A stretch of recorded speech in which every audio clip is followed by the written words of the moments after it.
Today, before we go to sleep, we will study Chapter 14 of the book Grow Rich While You Sleep by Ben Sweetland, which was originally published in 1962. This recording is a treasure trove of insights for your personal development.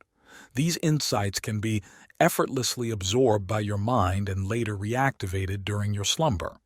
To gain a deeper understanding of this revolutionary method, please refer to the channel's introductory video. Now, find a comfortable seated position. Inhale deeply into your abdomen, and as you exhale, release any tension. Take a moment to breathe in and breathe out.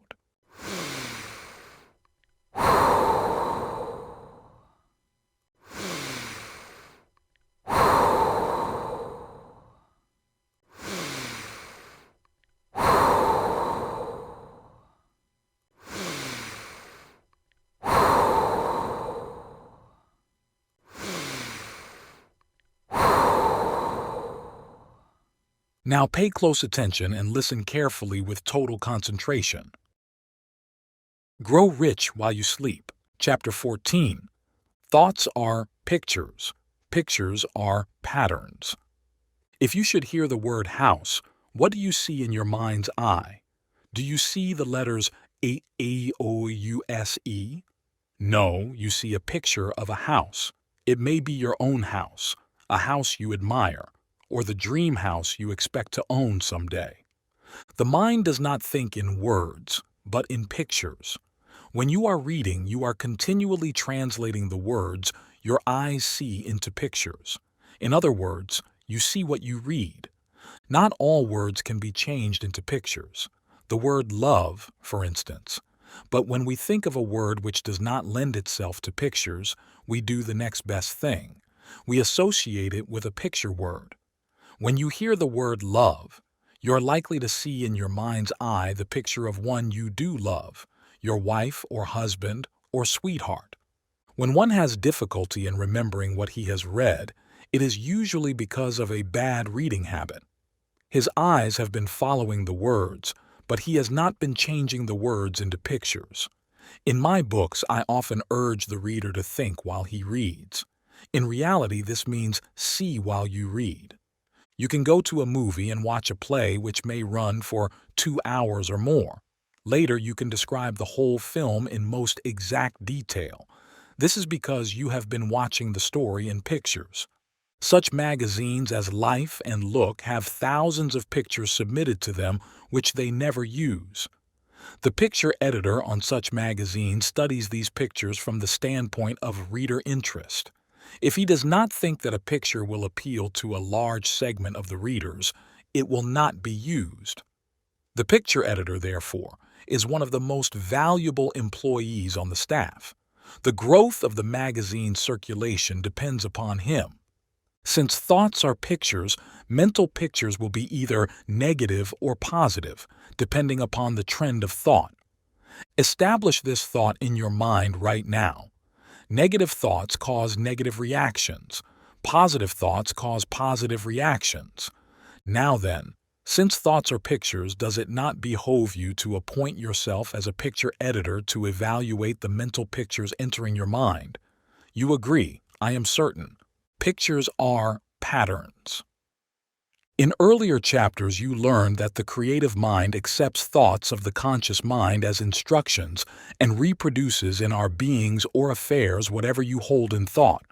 We can now enlarge upon the original statement by saying that the pictures held in the conscious mind will be accepted as patterns by the creative mind. Have you ever played one of those old-time player pianos? A wide roll of paper filled with small holes and slots would pass over a tracker board having a series of openings, each opening representing a key on the piano. No matter how many times you played a certain music roll, you always got the same tune. It would be foolish to think that one time the roll would produce Annie Laurie, and the next time you would get Yankee Doodle. Mental pictures are just as infallible. You cannot hold a picture of failure and expect it to guide you to success. As an illustration, suppose you are over your head in bills and have a negative type of mind. What are the mental pictures you see? You see your creditors getting judgments against you. You visualize your salary being attached and, as a result of it, losing your job. Such pictures become realities because of a mental block. You see no way of getting the money to pay the bills, with the result that creditors will take action. Your problems cause you to become inefficient at your job, which you eventually lose. All right, what kind of pictures would a positive mind hold under the same circumstances? Your pictures would probably see you going to your creditors, asking them to be a bit lenient so that you could gather your forces and work out ways and means of getting the extra money needed. You would work harder at your job so that your services would be recognized and a larger income given to you. You would solve your problem in keeping with the positive mental pictures. You will now see the wisdom of becoming your own mental picture editor. If a negative picture attempts to enter your mind, replace it with a positive one.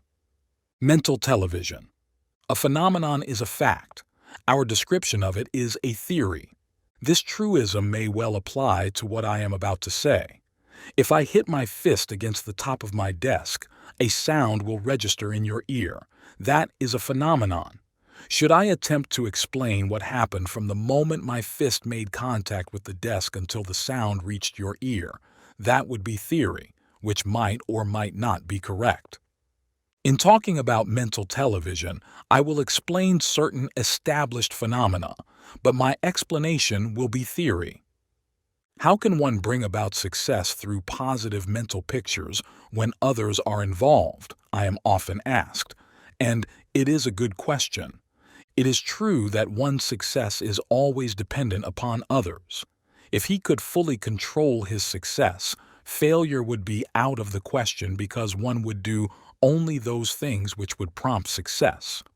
An individual's success, if he is an employee, will depend upon his employer. If he is a businessman, it will depend upon his prospective customers. So you will see that a person's mental pictures, to be effective, must influence others in addition to himself. If there is any foundation to Dr. Rhine's theories regarding extrasensory perception, and I definitely believe there is, then, since thoughts are pictures, there must be a transmittal of mental pictures from one mind to another, or, as one may say, mental television.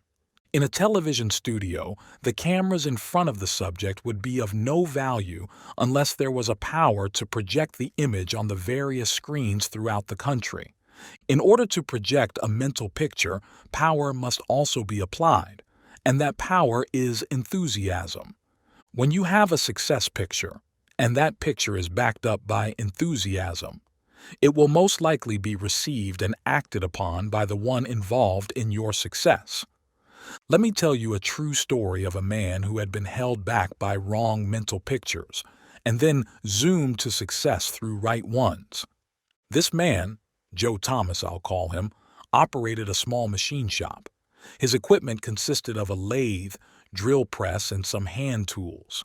He did the work and his wife answered the telephone and kept books. Joe's income was just about sufficient for their necessities. One day, Joe happened to listen to a broadcast I was giving in which I talked about the mental pictures we hold. This provocative subject caused Joe to do a bit of thinking and looking within. He thought of the mental pictures he had been holding of himself and his business. He later admitted, with some embarrassment, that he had never been able to see himself as anything but a small operator. He had considered that if he kept busy, that was about all he could expect. Fired by the logic he had heard, Joe Thomas began to build mental pictures of himself owning and operating a large machine shop. To relate the full story of his climb would take many pages, but suffice it to say that the day arrived, and fairly quickly, when Joe was sitting in a well-furnished executive's office, guiding the work of 75 employees. The last I saw of Joe, he had sold his business for nearly $1 million, had taken a trip around the world, and was looking for new trails to blaze.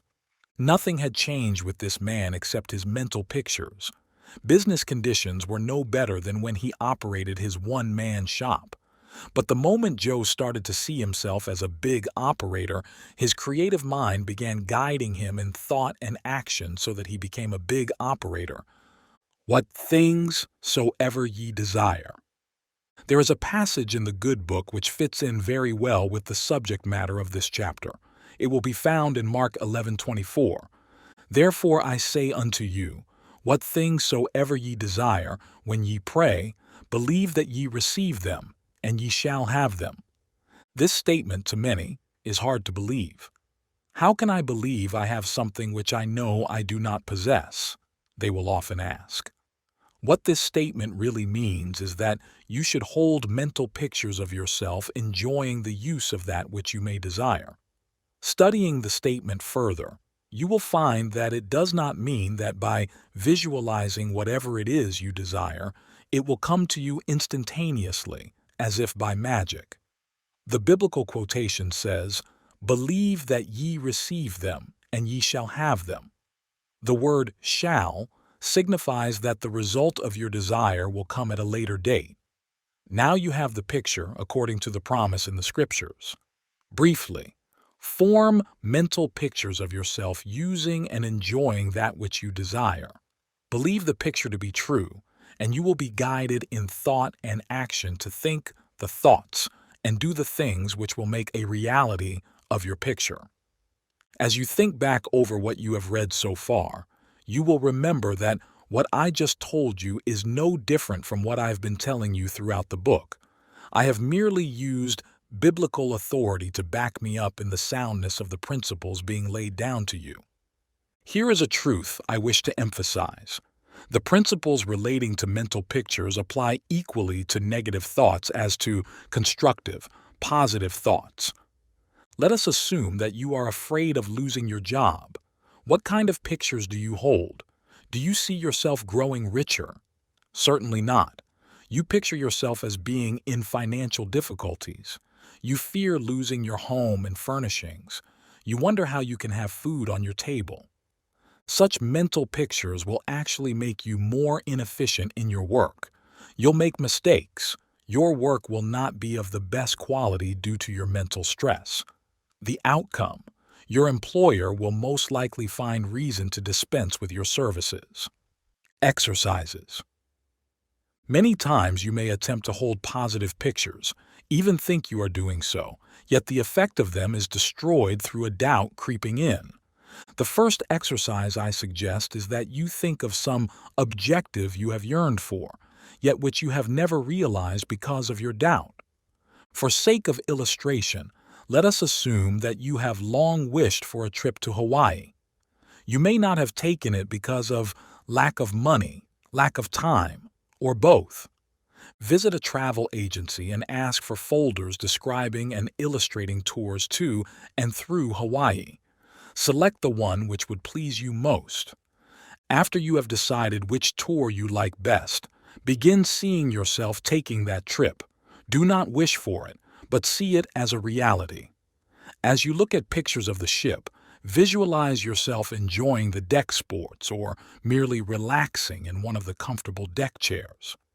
See yourself in Hawaii, relishing the freshly picked tropical fruit, or lolling on the beach soaking up the warm rays of the sun.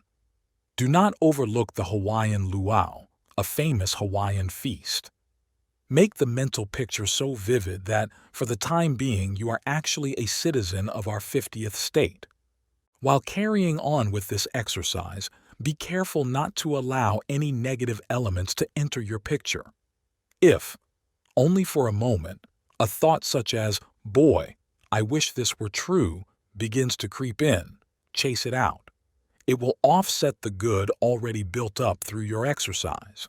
Because of your exercising, the Hawaiian tour is about to become a reality. No doubt about it. You are visualizing the experiences you are soon to enjoy. What will happen? Your creative mind will begin guiding you in thought and in action so that ways and means will be opened up to make the mental pictures a reality. You will soon find yourself on the ship or plane headed for the glamorous islands. Let's think of another exercise. How about the house in which you live? Would you like to have a larger and better one? All right, this will make a splendid exercise. Visualize the type of home you would like and the number of rooms. See yourself actually living in such a home. Remember the biblical passage quoted earlier. What things soever ye desire, when ye pray, believe that ye receive them, and ye shall have them. While picturing your new home, see it as a reality.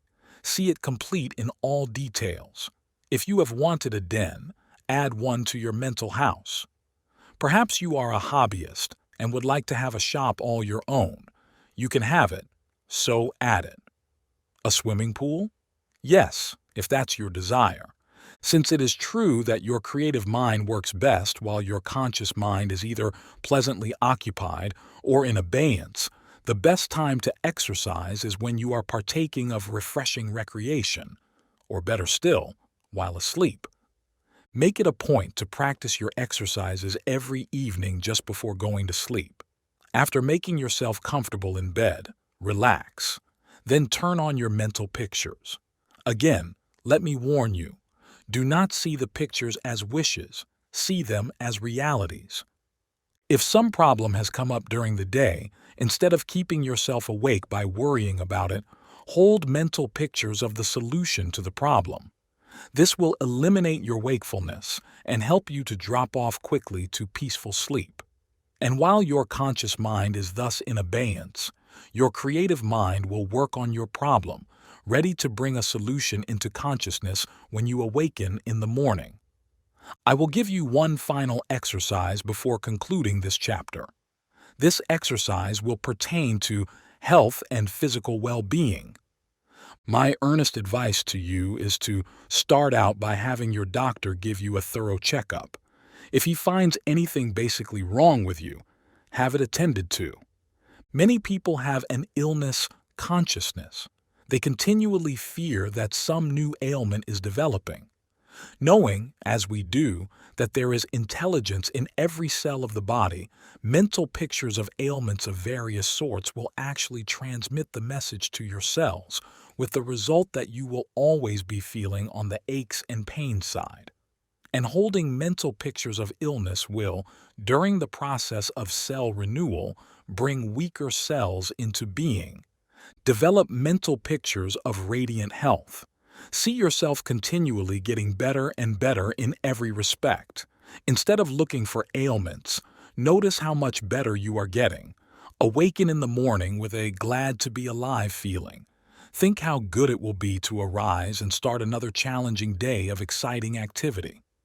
Encourage your creative mind to guide you in thought and action so that good health will be a reality as well as your rightful heritage. Along with your evening exercises concerning your objective, hold pictures of your physical being as glowing with radiant health. Know that your creative mind will guide you in thought and action so that you will do the things necessary for good health, both as to diet and physical exercise, that you will have the buoyancy and vitality to carry through on the objectives you are visualizing. If you have passed what has formerly been accepted as middle age, forget it. Most people, as they approach the 60 years and 10, develop an age consciousness. They feel they are too old to start this or that. I definitely believe that when we learn how to live and to think, the normal lifespan of man will not be 70, 60 years and 10, but will exceed 100 years. I am holding my own lifespan as being 125 years, and I am living accordingly. Now that I am in my 70s, I feel better physically and mentally than I have at any time in my life. Perhaps I will not live to be 125, but I will not shorten my life through fear of death. I intend to keep busy and happy until the grim reaper comes along with his scythe, beckoning me onward. What you have learned in this chapter is not for temporary use. You have learned a new principle of life. You have gained some new tools which will make achievement assured and easy of accomplishment.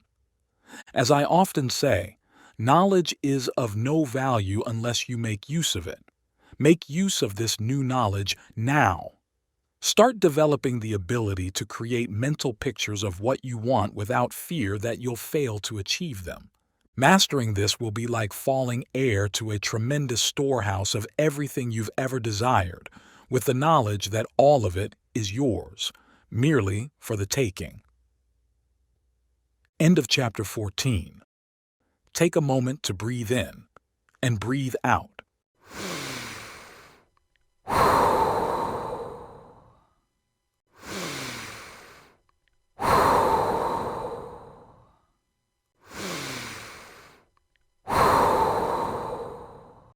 Stay focused and reflect on what you've just heard.